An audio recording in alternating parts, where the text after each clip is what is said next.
ay semaines durant boobu ba léegi daal dinañuy lancer li nga xamante ni moo di la vente des cartes tukkee ci parti boobee di parti Pastef est-ce que mën nga ñu defal le point parce que am na ay localités yoo xam ne Fadilou jamono ji Pastef teew na fa ngir écouler li nga xamante ni moom la ñu prévoiroon ci carte ñu ne d'ici 3 mois bëgg nañu jaay 1 million. waaw mu nekk objectif boo xamante ne je crois que c'est un plancher parce que 1 million de cartes ñëpp xam nañ ni Pastef mën na jaay lu ko ëpp parce que 1 million de cartes divisé par 553 communes tu as environ à 1900 ou un peu moins de 1900 cartes par commune am na communes yoo xamante ne mën na yóbbaale 10 20 30 50 communes yu mel ni Touba yu mel ni feneen ak feneen c'est-à-dire que objectif boobu c'est pas voilà du jàpp xam nga on parle de 600 000 cartes vendues mais xam leen ni au niveau des commissions locales de placement des cartes 20 ou 22 un peu moins de 25 commissions locales ñoo installé gu donc moitié bi installé guñ ko léegi si la moitié arrive à faire 600 000 c'est que le double peut faire le double ou plus 600 000 1 million 200 ou plus mais déploiement wu stratégie bi dañ ko séquencé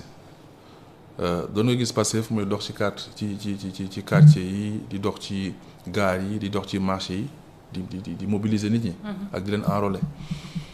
lu mel ni wër ndombo ak yenn opération yi gars yi doon def ce premier volet consistait simplement à installer des commissions locales de placement des cartes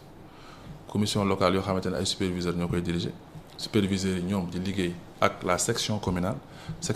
bi di ko structurer bon jarul ma koy lim bëri na si une 10-15 personnes yu ko lëng composante parti bi yëpp au niveau local lañ ciy bokk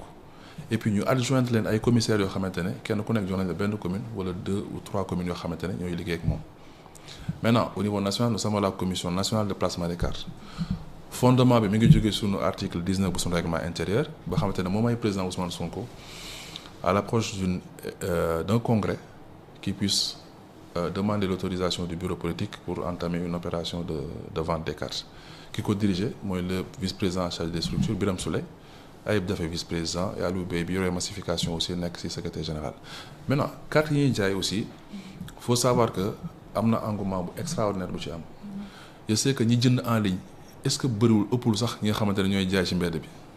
moo tax données yi foog ñu def ci nànk parce que mbir yi bon day évoluer de manière exponentielle te ñi jënd en ligne bari na trop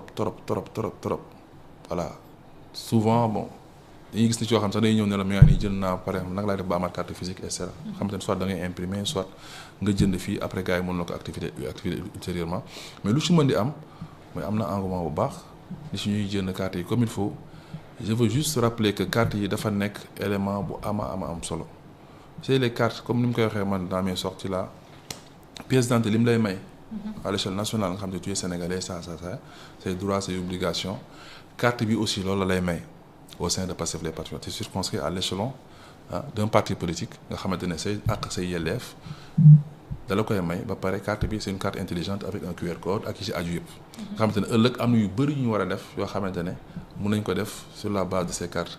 yi aussi instruction bu njëkk bi Ousmane Sonko génne en 2026 mi ngi porté sur la mise en place de cette commission nationale de placement des cartes nga xamante ne cartes yooyu noonu li ñu di ko tax a jóg mooy fexe ba ñu identifier 1 million de membres actifs waaye aussi fexe ba installer 10 000 cellules comme je disais tout à l'heure 10 000 cellules boo ko diviser par 57 ça t'amène aux environs de 18 je crois 18 cellules rien qu'à Kaolack commune vous avez 70 communes 70 cellules installées tey bu ñu ubbi woon cellules yi di nga gis dañuy yéeg 100 et quelques cellules donc c'est-à-dire que 10 000 cellules c'est très accessible à Pastef les Patriotes 1 million de cartes membres tey boo jëloon 70 cellules Kaolack yi nga xamante ne ñi nekk membre c'est minimum 25 personnes dans une cellule jusqu'à 100 25 personnes yi bu kenn renouveler carte am rek 25 mi renouveler seen carte rek à l'échelon de 70 cellules vous avez 1750 cartes vendues si stock bi nga xam ne moo fa nekk bokkul ak li gars yi liggéey mais profiter di féliciter waa Kaolack pourquoi parce que en 2 jours on a fait 4300 et quelques cartes vendues c'est pas une messagerie 4300 et quelques vendues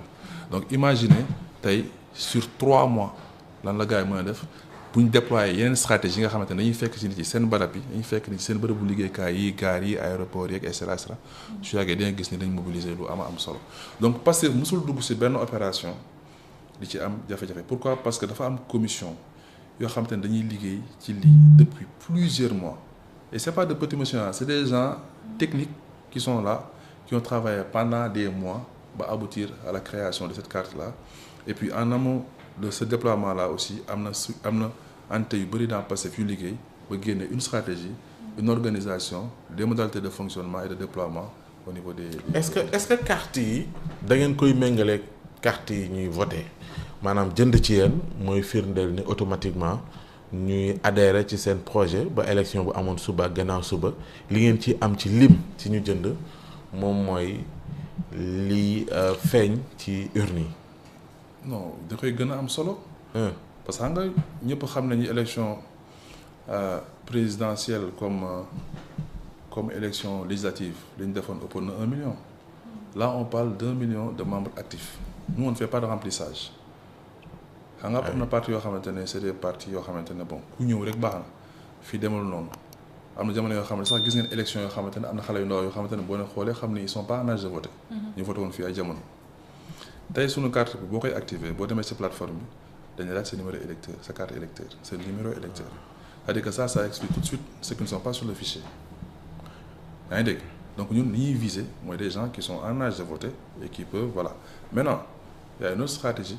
qui voudrait qu'il y ait une projection démographique pour voir aujourd'hui ceux qui seraient en âge de voter en 2027 ak en 2029 ça c'est une autre paire de manches c'est am na loo xamante ne stratégie électorale du lu ñuy teg fii mais stratégie électorale moo koy wéyale tey à 2029 nous sommes à 2 ans et demi. ah kon tey nit su amee